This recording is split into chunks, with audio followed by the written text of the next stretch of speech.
As cybersecurity experts at Blackmail Helpline, we work with victims of sextortion every single day.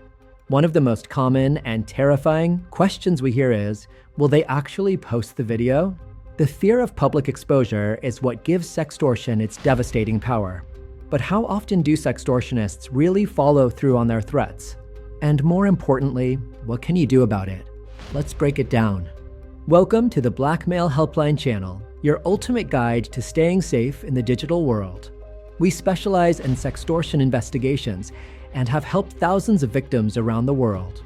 Using our proprietary tracking technology, we've maintained a success rate exceeding 90%, stopping cybercriminals from releasing our clients' private images or information. How common is sextortion? While it's difficult to determine exactly how many sextortion threats result in the actual release of content, largely due to underreporting, we do know this. Sextortion is alarmingly common and growing. Today, that number is likely far higher, as sextortion scams now target victims across platforms like Instagram, Snapchat, Facebook, WhatsApp, and email. Victims often remain silent due to shame or fear, meaning the true scale is much larger. Do sextortionists follow through on their threats? Yes, more often than most people think. While some scammers rely on fear and never intend to release content, many do follow through, especially if a victim resists, goes silent, or tries to block them. We've seen cases where blackmailers leak sensitive material within hours, not just to the victim's inbox, but directly to friends, family members, or coworkers. At Blackmail Helpline, we've handled thousands of cases where screenshots or video clips were posted on social media or file-sharing platforms.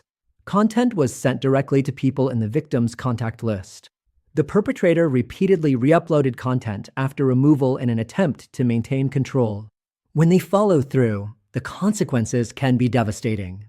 That's why we treat every single threat as real, regardless of how credible it may seem on the surface. Our team responds immediately to secure the victim's privacy, track the source, and begin the process of content removal and containment. The emotional impact is devastating. Sextortion doesn't just impact your reputation, it impacts your mental health. Victims often experience panic and anxiety, sleep loss and depression, shame and social withdrawal. In some cases, suicidal thoughts. This is why support, both technical and emotional, is critical. What should you do if you're being sextorted? At Blackmail Helpline, we recommend this exact course of action. 1. Do not pay the blackmailer. Paying does not make the problem go away. It usually encourages more threats. These criminals often come back with higher demands. 2. Preserve all evidence. Take screenshots of every message, email, profile, or threat. Save them with timestamps.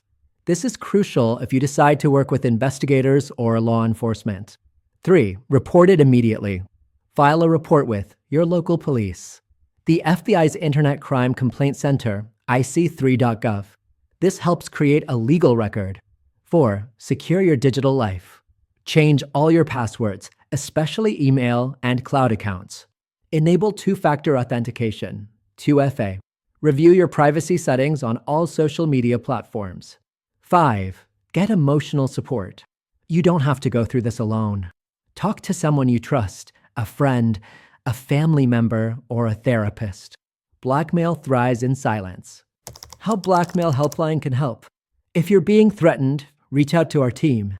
Our cybersecurity and forensic experts can stop the blackmail, identify criminals, preserve exposure, preserve digital evidence legally, trace hidden accounts and IP trails, remove leaked content, prepare your case for law enforcement, support your recovery confidentially. What does NCMEC recommend you do if you're being sextorted online? Stop responding, but don't delete messages. Preserve the full chat history.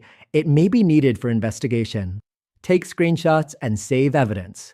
Capture messages, usernames, threats, and any media without altering anything. Report the incident. File a report at cybertypeline.org. Contact your local police. Report the profile on the platform used, Instagram or Snapchat. Do not send money or additional content. Giving in will not stop the blackmailer. It often makes things worse. Seek emotional support. Talk to someone you trust or a mental health professional. You don't have to go through it alone. Helpful links and resources. To learn more, check out this link, which you can click in the description below, and feel free to comment with your questions. Or call us directly at 888-634-1535. Thanks for watching. Please like and subscribe, and drop a comment if you want us to cover more cases like this. See you in the next video.